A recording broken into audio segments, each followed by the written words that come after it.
enfrentarse a un Carlos V que no tenga la mandíbula prominente, que era algo absolutamente característico de su personalidad. De hecho, el hecho de que fuera tan prominente no le dejaba hablar bien ni masticar bien, no podía terminar bien las frases. Y luego, además, el hecho de que habla en español. Uno de los principales problemas que tuvo Carlos V, como es sabido, cuando llega a España, es que no es capaz de hablar en español. Carlos V. Una de las más interesantes polémicas que se han vivido sobre la concepción de un imperio universal por parte de Carlos V o la hispanización política del emperador es la suscitada en los años 30 del siglo XX, cuyos protagonistas esenciales fueron Peter Rassow, Brandy y Menéndez Pidal. En contra del protagonismo de Gattinara y de su idea romanista, como argumentaban los trabajos de los dos primeros, Menéndez Pidal intentaba mostrar hasta qué punto la idea imperial carolina habría sido consecuencia directa de la profunda hispanización del emperador. Carlos V, quien había imprimido finalmente una dirección distinta a la del canciller imperial, y en la que no dejaba de hacerse notar la presencia de la tradición imperial castellana. Desde una mirada hispánica, solemos aceptar que la monarquía universal solo fue un sueño, y por ende poco realista. La figura de Carlos V se proyecta más, y quizá ese fue su mayor empeño, en ser autoridad moral de la cristiandad, aunque basándose en otra realidad, que el imperio era territorial y patrimonial. De tal suerte que Carlos V no fue un cerrado dogmático, sino que fue tomando decisiones para dar respuesta a circunstancias concretas. La figura del emperador podemos así entenderla como un hombre pragmático y su aparente ambigüedad no era fruto de ninguna indecisión, sino que era fruto de unos tiempos cambiantes y dinámicos. Para muchos heredaba el Sacro Imperio de Carlomagno, quien a su vez había heredado los títulos romanos. Para otros, el imperio era la restauración del Imperio Romano de Occidente. Finalmente, para otros, el imperio era una novedad jurídica e institucional, heredando el antecedente del Imperio Romano de Occidente. Para comprender mejor esta realidad, conviene situarse en el año 1520, recién elegido emperador y a punto de partir de España, pero escuchando a su consejero Gattinara. Carlos V contó con la influencia de varios consejeros, Chievres o el español Pedro Ruiz de la Mota o Cobos, pero sin duda Gattinara fue el consejero que ejerció más influencia sobre la política exterior de Carlos V, expuesta el 12 de julio de 1519, en la que manifestaba que todo el poder universal lo debía detentar Carlos V. Incluso negoció con el papado después del saqueo de Roma, 1529, y al que, en premio por sus gestiones, recibió el nombramiento de cardenal. Pero no solo Gattinara proponía que Carlos V detentara todo el poder, también podemos encontrar en 1547 la soblama de Hernando de Acuña, un monarca, un imperio, una espada. Sin embargo, lo que se pensara o escribiera alrededor de Carlos V en los años 20 acerca de que Castilla podía sentirse orgullosa porque España enviaba emperadores, la revolución de los comuneros cambiaron esta percepción, sofocando la realidad política y religiosa.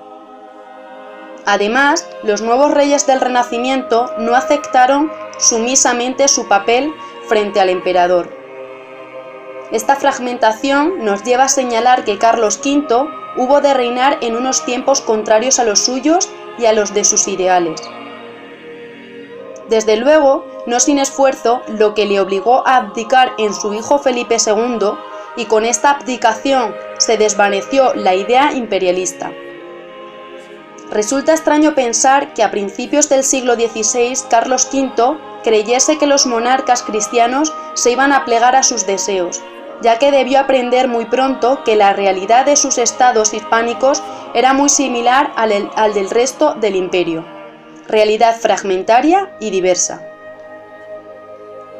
El emperador podía con mucho ser, en expresión del historiador Josep Pérez, coordinador de las naciones cristianas contra el turco, y con esta acción alcanzaría la autoridad moral sobre la cristiandad, y a la que propugnaban en 1516 Erasmo.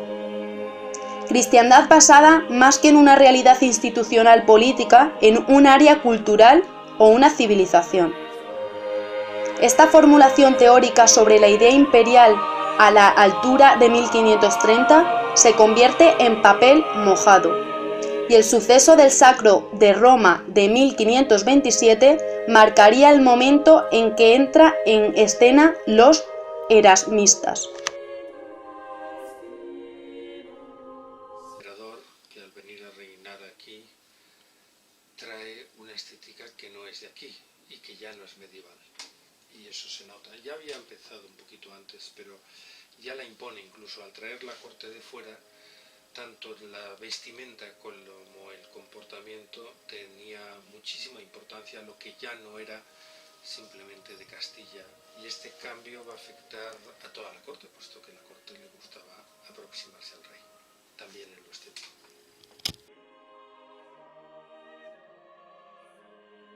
En líneas generales yo creo que Carlos V, una vez que se hace él mismo con las riendas del poder, es decir, que no está maniatado por la influencia de sus consejeros flamencos, especialmente del señor de Chievres, supo rodearse de personajes de valía que ciertamente serán importantes para el funcionamiento de un imperio que a todas luces era muy complejo de manejar.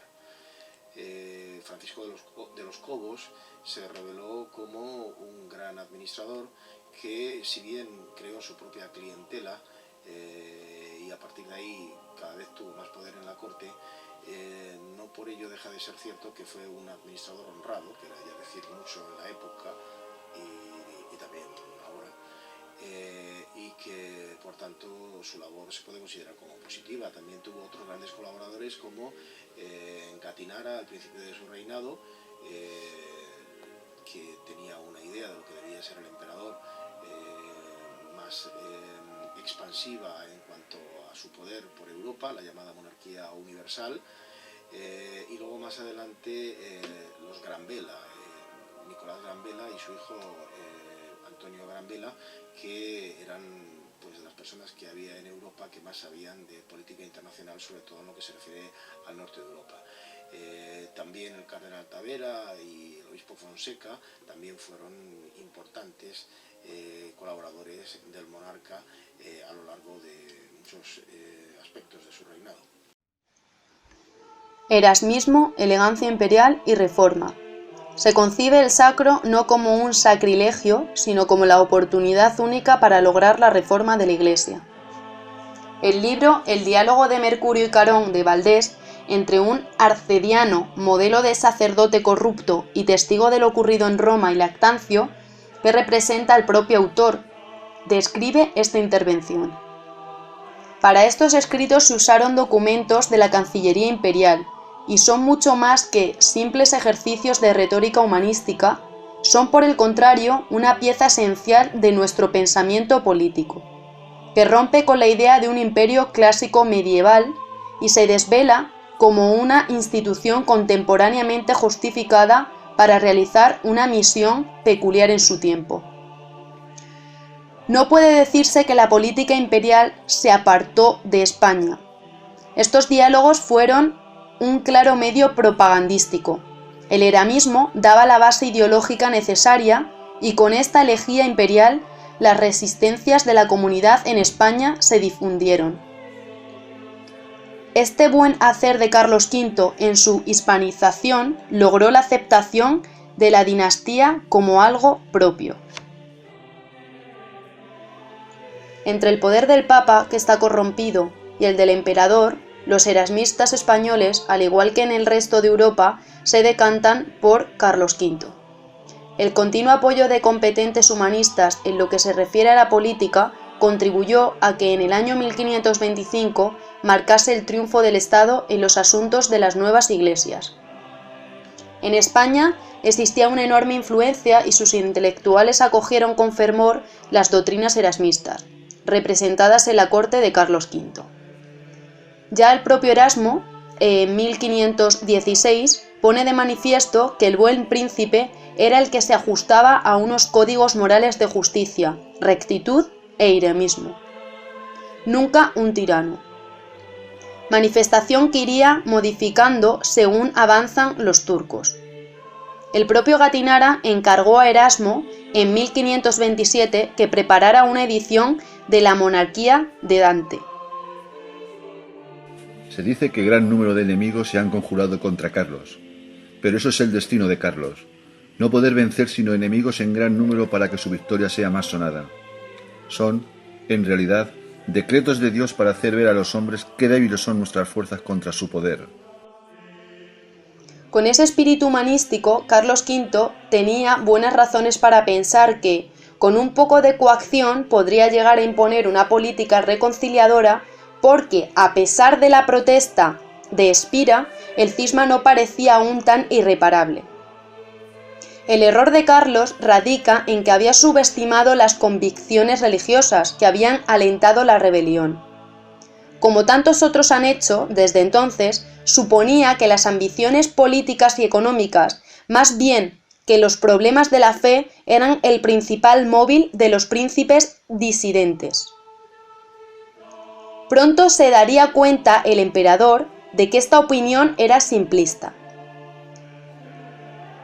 Lo que debe contar es el hecho de que sin el eramismo, después sin el protestantismo, sin la destrucción en tantos países del instrumento del control de las actividades intelectuales, serían impensables los grandes progresos que el pensamiento secular haría pronto.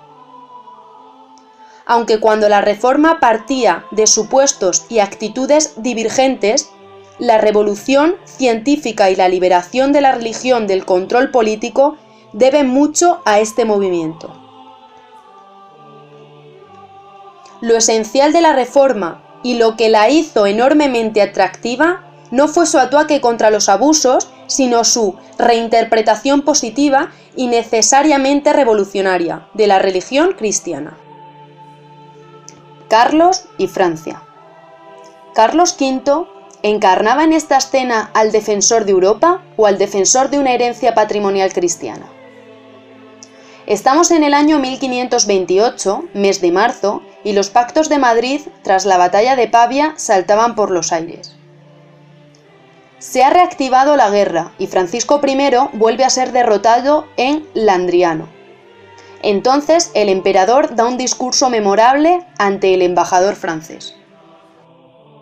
Esto has de decir a tu rey, que faltando a la palabra tanto en público y oficialmente, como en privado y particularmente cuando estábamos solos en Madrid, no se comporta ni con corrección ni como corresponde a un noble y a un soberano.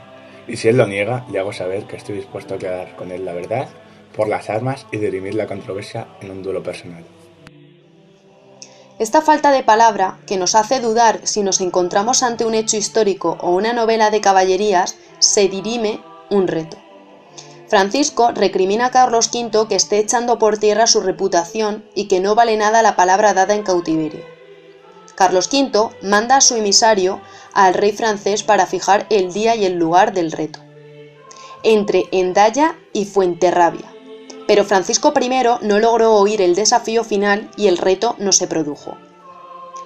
Este relato nos lleva a preguntarnos si Carlos V era el gran heredero del emperador Carlomagno o de los romanos, y si actuaría así el emperador contrapuesto Solimán. Carlos V tenía entonces solo 28 años. Sin embargo, su reto permanente con Francisco I tenía una clara finalidad geoestratégica. No podemos olvidar que el Ducado de Borgoña era la ruta que conectaba directamente Italia con los Países Bajos. Las instrucciones de Pálamos de 1543 y el testamento de 1554. En mayo de 1543, Carlos V embarcó de nuevo en Barcelona. Seguramente presentía que volver a España, sino después de haber abdicado en 1556, y desde esta ciudad redacta sus famosas instrucciones, que no son las primeras, pero ya Felipe II tiene 16 años. Con Carlos V partieron Juan Vázquez de Molina para ocuparse del despacho de los asuntos castellanos, y Alfonso de Idiáquez dedicó a los asuntos de Italia. Ambos eran los secretarios más importantes formados en la escuela de Francisco de los Cobos. comendado mayor de León, y sus presumibles herederos políticos.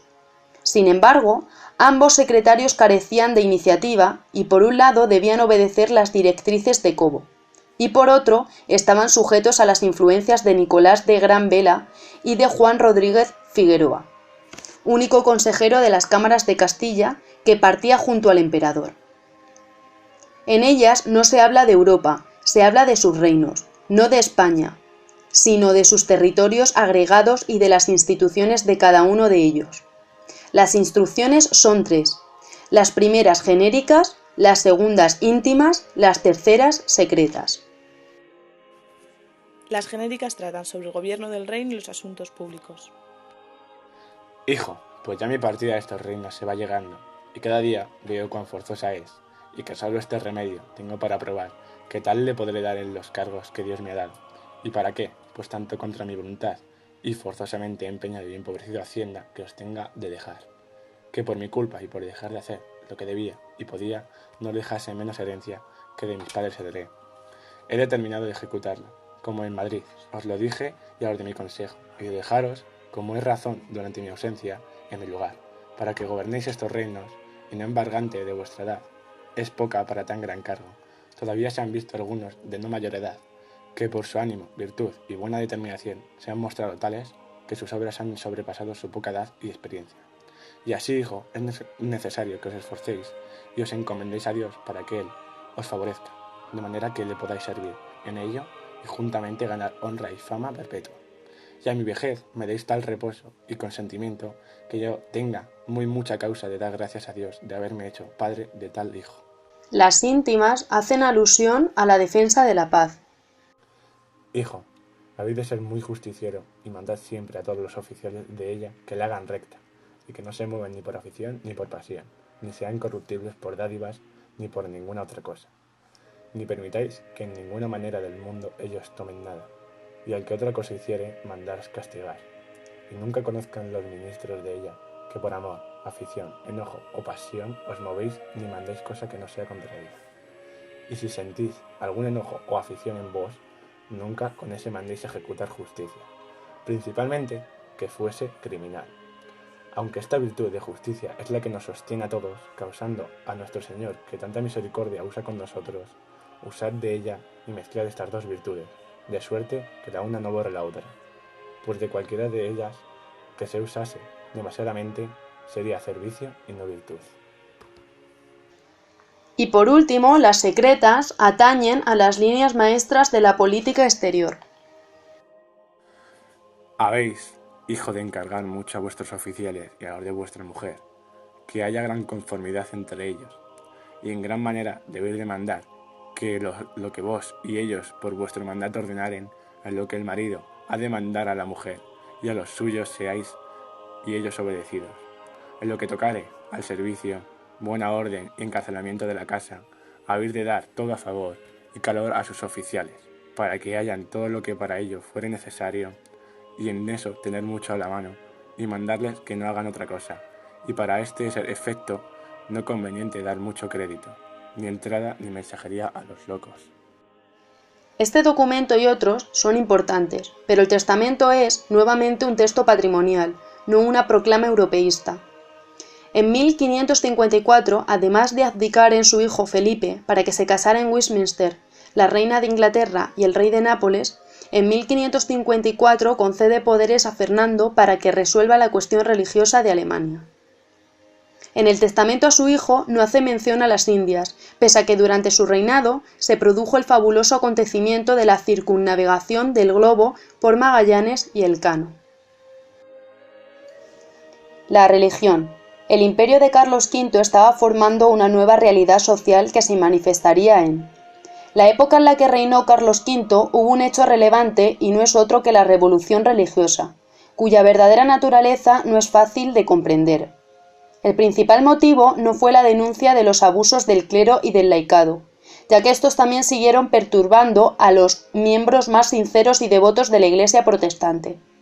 Si Lutero hubiera roto la unidad de la Iglesia solo porque despreciaba su forma de vida, la falta de auténtica piedad, la explotación de la fe popular para fines personales, Entonces tendría mucho de verdad la acusación que le hacían los humanistas erasmistas y los reformadores católicos. Pero su revolución se desarrolló precisamente en el campo de la teología y de la religión. Y este es el hecho por el que hay que empezar la historia. En opinión de Lutero, la religión papista no quería dejar a Dios ser Dios, sino adaptarlo a las necesidades del hombre. Rompía con el concepto medieval de que la religión partía del hombre para llegar a Dios. Su teología presentaba un universo comprensible y útil para el hombre. Lutero saca del concepto judeocristiano de la omnipotencia de Dios su conclusión lógica. El hombre no puede influir, ni persuadir, ni sobornar, ni amenazar a Dios. Su concepto de salvación, fundamentado en su idea de Dios, representó una total innovación doctrinal. En la vida corriente de todos los días suprimieron todos los signos visibles de lo espiritual. Como todos los hombres estaban a igual distancia de Dios y todos dependían igualmente de su misericordia, en la concepción protestante no podía haber un lugar especial para un tipo especialmente de personas. Dicho de forma concisa, el protestantismo procuró difundir la religión por todos los aspectos y actividades de la vida, y por ello todas las manifestaciones eran aspectos de la vida religiosa. Para utilizar la famosa frase de Max Weber, su asceticismo funcionaba dentro de este mundo, no fuera de él, lo que equivale a decir que era en el trabajo y en las ocupaciones de cada día donde había que llevar una vida que fuera grata a Dios. Es cierto, por tanto, que por su propia naturaleza la doctrina protestante animaba al individuo a depender de sí mismo y a guiarse por sus propios criterios y no dejar de estar justificada la opinión tradicional que relacionaba la religión protestante con los movimientos de libertad política y de cambio social. Indudablemente, la Reforma sirvió para agudizar el radicalismo y el fanatismo, para dar mayor vigor a las fuerzas represivas y partidistas. Sea cuales fueren las distintas opiniones, lo que sí debe contar es el hecho de que sin el protestantismo, sin la destrucción en tantos países del instrumento de control de las actividades intelectuales, serían impensables los grandes progresos que el pensamiento secular haría pronto. Asimismo, el cisma creado propició la tolerancia, la diversidad de opinión y el respeto por las creencias de los demás, que no se hubiera producido si no se hubiera destruido el poder monolítico de la Iglesia. El arte. Revolución religiosa y resurgimiento religioso. Estos hechos se reflejan en las manifestaciones artísticas, siendo Italia y el Renacimiento su foco principal. Movimiento artístico que a partir de Carlos I y como consecuencia de la Contrarreforma dio paso al Barroco, movimiento universal por cuanto su influencia se extendió hasta las Indias. La mayor parte de las pinturas son retratos, como el que Tiziano pintó a Carlos I, manifestación de culto a la individualidad, a lo personal, a lo que curiosamente era el sello del protestantismo, que como en los demás tipos de pintura podemos distinguir el estilo del norte y el del sur. El primero no alcanzó la penetración psicológica de los personajes que había logrado la pintura italiana del Renacimiento, y ya con Tintoretto se crea el ambiente para iniciar la marcha hacia el barroco y su periodo finisecular, el denominado movimiento manierista, cuyos temas y espíritu reflejan la renovada influencia de la religión cristiana en la Italia de la Contrarreforma. Los pintores nórdicos heredaron, por el contrario, el mundo atormentado y regido por genios demoníacos, con que se expresa el malestar de la época de Carlos I, como en la obra del Bosco. Hasta una personalidad tan equilibrada como Durero, en su cuadro El Caballero, la muerte y el demonio, se manifiesta esta tendencia en la atormentada figura del caballero. Durero, aunque no vivió todo el periodo, sí que fue partidario de la Reforma. Cranach, en sus magníficos desnudos sin huesos, contienen un importante mensaje de renovación religiosa. El caso más sobresaliente es el del artista más sobresaliente del siglo XV, Miguel Ángel. En su yo interior, en su lucha consigo mismo y con su Dios, Miguel Ángel se parece a Lutero, Pero si hay una obra que exprese el paso del Renacimiento al Barroco, es sin duda la escultura de su David, pura expresión de humanidad. Cuando examinamos su obra posterior, Descendimiento o el Dios de la Piedad, ya representa ese Dios incomprensible para Lutero o Loyola, que se preocupa por el hombre, pero a su forma, de una manera que solo la fe, no la razón, puede captar. Literatura. A pesar de que la mayor parte de lo que se publicaba versaba sobre la teología o temas piadosos, los escritos más famosos eran profanos. La Reforma no acabó con las obras eruditas o populares relativas a otros campos. El liderazgo intelectual de Europa iba pasando paulatinamente de Italia a Francia, y luego a Inglaterra y Alemania. En Italia terminaba con la obra de Guicciardini, y en Europa el rasgo destacado es el resurgimiento de las literaturas vernáculas. En España, y ya con heredero Felipe II, vivió una de las más sobresalientes producciones de las letras españolas, el Siglo de Oro, con Lope de Vega, Calderón de la Vega, Cervantes, Góngora. Conclusiones. En este enfoque de una mirada hacia Europa, cabe resaltar los siguientes hechos acaecidos. El 25 de octubre de 1555 empiezan las ceremonias de la última hazaña de Carlos V. En ese mismo año, en Habsburgo, queda sancionada la ruptura de la universidad cristiana asumida por el rey de Romanos y el emperador, que ha abdicado ya, se retira a Yuste. Con Yuste se cayó también la idea medieval de la cristiandad, y Europa empezaba a andar de distinta manera. En Yuste, parafraseando a Rousseau, la abdicación de todas sus coronas se le imputa como un acto grandioso de ascetismo. Hay en ello su parte de verdad. El hecho de que no le fuera posible atraer a los reformados a la Iglesia católica lo consideró el emperador como imperdonable fallo en su misión imperial, como una culpa ante Dios, pues al no exterminar la herejía luterana fue quien la salvó desde el punto de vista histórico. Sus restos yacen en el Escorial, en la sala del Panteón de los Reyes, no en la catedral alemana. Sí, su retiro en Yuste fue más que nada un retiro obligado por el agotamiento físico que tenía Carlos V. A la edad de 55 años, Carlos V era ya un anciano, en gran medida por el inmenso dinamismo que imprimió a su vida personal en la labor de gobierno. Se dice que efectuó más de 40 grandes viajes por toda Europa, lo cual en aquella época era una auténtica barbaridad, que durmió en más de 3.000 camas, a lo que hay que añadir su actividad sexual, que ciertamente no fue escasa a raíz de, o a juzgar por la cantidad de hijos bastardos que pudo tener el emperador. Por lo visto, su hijo Felipe llegó un momento en que dijo que ya no reconocía más.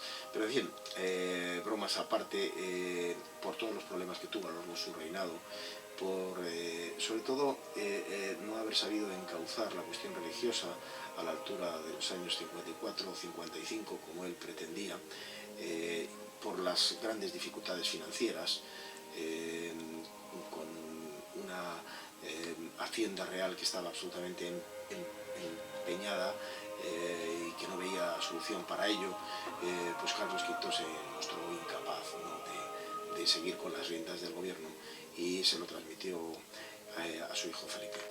Y el retiro a Yuste pues fue más bien el retiro y el descanso de alguien que no está pensando nada más que en eso, por todo ese agotamiento que tenía encima. Pero también hay que tener en cuenta que un retiro no fue exactamente así, porque él estuvo pendiente durante un tiempo de los asuntos más importantes de la política internacional, ¿no?, con ese espíritu de trabajo y de implicación en los asuntos de Estado que siempre le caracterizó. En medio de la consolidación de los estados compuestos se erigía un hombre para Europa, que iba y venía respetando las peculiaridades territoriales con la ayuda de gentes de toda naturaleza, para asentar por la política o las armas su imperio. En España se abría la puerta a la idea de un nuevo imperio, un imperio universal de la monarquía de España, y un defensor de la misma, Tomaso Campanella, quien en la monarquía de España proyectó una unificación de la humanidad, bajo una monarquía universal con una cabeza espiritual, el papado, y un brazo ejecutor, España. Durante el reinado de Carlos V se fueron abriendo en dos las coronas imperiales, la del Sacro Imperio, el imperio ostentoso, caduco, tradicional, y la del Imperio Español, desde Nápoles al Pacífico y al Índico, un imperio sin unificaciones papales, eficaz, el de los tercios, el de la plata americana, el de la coordinación por los consejos reales. Carlos V no usa en sus escritos hológrafos la palabra Europa, ni cita en sus memorias ni en su testamento a América, de manera explícita. Bueno, como es sabido, el Tratado de Adhesión de España a la Unión Europea se hizo de una forma muy pomposa, como es natural, en el Salón de Columnas del Palacio Real, debajo de la estatua de Leoni, una copia, porque el original está en el Museo del Prado, titulada Carlos V y el furor, donde se representa al emperador dominando a sus enemigos, ¿no? Se quería simbolizar con ello que Carlos V había sido un precursor de la Unión Europea, pero realmente no se le puede considerar así a Carlos V. Si bien su actuación tuvo un ámbito que puede considerarse europeo por la cantidad de los países en los que estuvo, por la política que influyó en tantos estados, por las dignidades y cargos que llegó a ocupar, también por los colaboradores que tenían esa internacionalidad europea, incluso también por su relación con Erasmo. Erasmo le dedicó el manual del príncipe cristiano, ¿no? que cuando se hizo cargo de sus importantes dominios en España. Pues en ese sentido sí es un personaje europeo, pero de ahí a ser un precursor de la Unión Europea esto es muy complicado, porque por supuesto no estamos en la misma Europa que entonces, y sobre todo la Unión Europea se ha hecho con la idea de ser la unión de los pueblos, en los que desde el punto de vista legal al menos no haya un poder hegemónico sobre todos los demás pueblos. Si Carlos V tuvo una idea de una Europa unida, siempre fue sobre la idea de considerar su propia hegemonía como la hegemonía más importante y que los demás vasallos pues se atuvieran a las leyes, se atuvieran a la superioridad que manifestaba él como el mayor señor de su tiempo, ¿no? Y esto en sus propios dominios podría más o menos aceptarse, pero desde luego en Francia esto no se hubiera aceptado de ninguna de las maneras. Y comparándolo con la Unión Europea actual es muy difícil imaginarse una Unión Europea sin Francia. En España, allá por 1520, algunos creyeron en un imperio como autoridad superior a las demás realidades nacionales, o como garante de la unidad religiosa, que eran las dos grandes bases del pensamiento político. Sin embargo, acabó triunfando la idea de que España podría construir un imperio español sin papeles y más potente que el imperio tradicional europeo. A finales del siglo siguiente, el universalismo era una utopía en las mentes más sensatas y el imperio pasó a ser una monarquía más con diferentes atributos. Ahora bien, en las Indias se iba a consolidar un imperio junto con lo acontecido a raíz de la batalla de Alcázarquivir y la incorporación de Portugal no a España sino a la monarquía de Felipe II. Esta agregación de territorios había construido ese imperio que se mantenía vinculado según los principios de la lealtad al señor natural y a la religión comunes, pero que cada uno desempeñaba uno o varios papeles por y para los demás. Supieron ir construyendo un imperio político, económico, cultural, con vigencia por 3 siglos, y estructuralmente sin grandes modificaciones por 200 años. Aquel imperio tenía trazadas varias líneas de frontera, que fueron haciéndose o se aspiró a controlarlas según iba el decurso de la historia.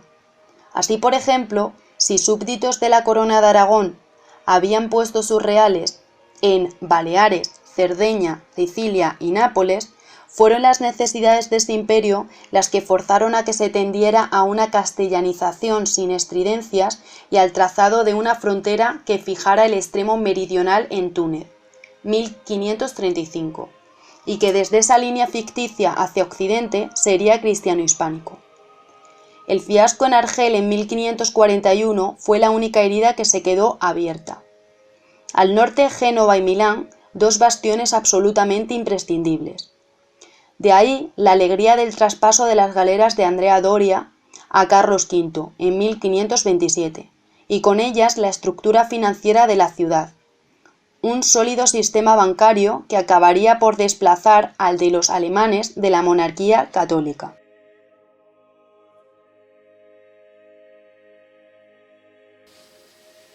El rey, siendo un extranjero, tuvo que hacer un esfuerzo de aclimatación. Pero lo tuvo fácil, no tanto trayendo lo que venía de Alemania, que era muy lejano, y el mundo de Flandes también lo era, aunque ya había antecedentes, claro,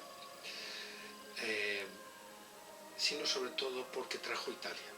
Italia, sin embargo, siempre ha estado mucho más cerca de España. Hay que ver la atracción que tuvo el marqués de Santillana, Juan Bruscán, en esa época, porque va a traducir el cortesano de Castiglione, y de hecho va a recibir un título honorífico del mismo emperador. Pero también por la imitación que en el final de la Edad Media se tenía de la atracción italiana.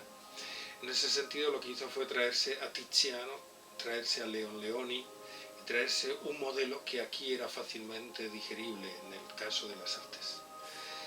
En música, en cambio, aceptó la música española, que a su vez tenía una gran cercanía con el mundo italiano, y por eso Cristóbal de Morales o Antonio de Cabezón, siendo propios de aquí, hay que tener en cuenta que anticiparon el Renacimiento de España. En el Renacimiento musical es una de las primeras potencias.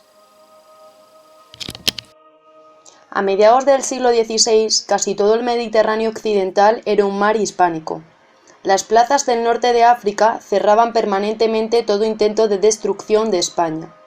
Por los estados italianos, en medio de aquella Italia española, subían y bajaban, de la que iban y venían pintores, arquitectos, urbanistas, ideas y creaciones culturales en una densidad tal que hacía del sur este territorio tan libre en sus concepciones más profundas e íntimas de la existencia del hombre. Extendiéndose aún más hacia Oriente, las Indias fueron manifestándose cada vez más como una realidad, un inmenso territorio, fastuoso, infinito, inalcanzable, rico, dador de oportunidades. Las Indias también desempeñaban unas funciones en aquel imperio. El centro de Europa, tras las 8 guerras de religión, era una sombra de los peligros que había representado.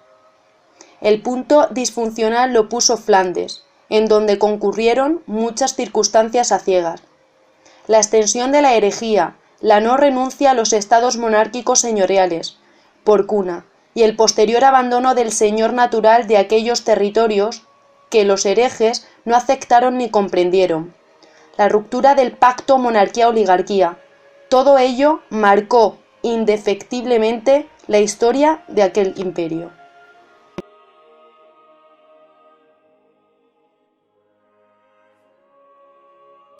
Pues las mujeres tuvieron muchísima importancia en la vida de Carlos V. Desde luego su propia esposa, Isabel de Portugal, cuyo matrimonio significaba una alianza con los Avís muy importante, porque desde el punto de vista estratégico, Carlos V, con todos los problemas y todos los frentes abiertos que tenía en Europa, se podía dejar ante esa alianza la espalda bien cubierta con la frontera portuguesa. Además, Carlos V estuvo muy enamorado de su mujer, e Isabel también lo estuvo de Carlos V. De hecho, cuando murió Isabel, Carlos V se tuvo que retirar a un monasterio jerónimo de la pena tan grande que le había producido. Además, con Isabel tuvo una relación de cuestiones de Estado bastante importante. No solo Isabel fue gobernadora de los reinos en España, sino también Isabel y Carlos estuvieron constantemente escribiéndose, comentando los temas más importantes. Lo que más le preocupaba a Isabel eran los asuntos propios de la política que afectaban sobre todo a los intereses de Castilla, y estaba constantemente reclamando al César llevar a cabo las empresas en el norte de África y particularmente en la base de Argel para acabar con el peligro berberisco y otomano en esta parte del Mediterráneo. Además, Isabel durante toda su vida fue una especie de compañero fiel al que transmitir pues todo tipo de confianzas y seguramente deseos secretos que en algún momento le hicieron sentirse mejor al emperador. Por otra parte, otras mujeres que en su vida fueron muy importantes, bueno, pues para empezar su tía Margarita de Austria, en los Países Bajos, que ante la ausencia de su padre y de su madre, y además la temprana muerte de su padre, Carlos encontró allí su cariño y los consejos necesarios para en ese ambiente poder realizarse y formarse como hombre de Estado en aquella corte de Flandes, ¿no? Margarita de Austria fue una tutora en este sentido realmente extraordinaria.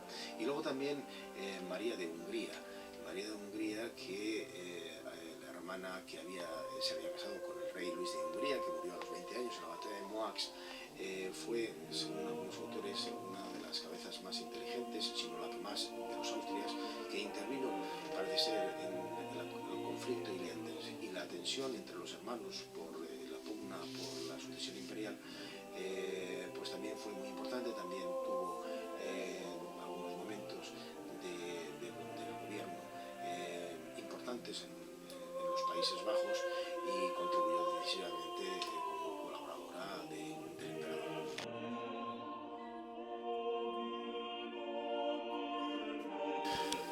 Realmente Carlos V no supo entender, por lo menos no como lo entendió su propio hijo más tarde, la importancia que tenía América.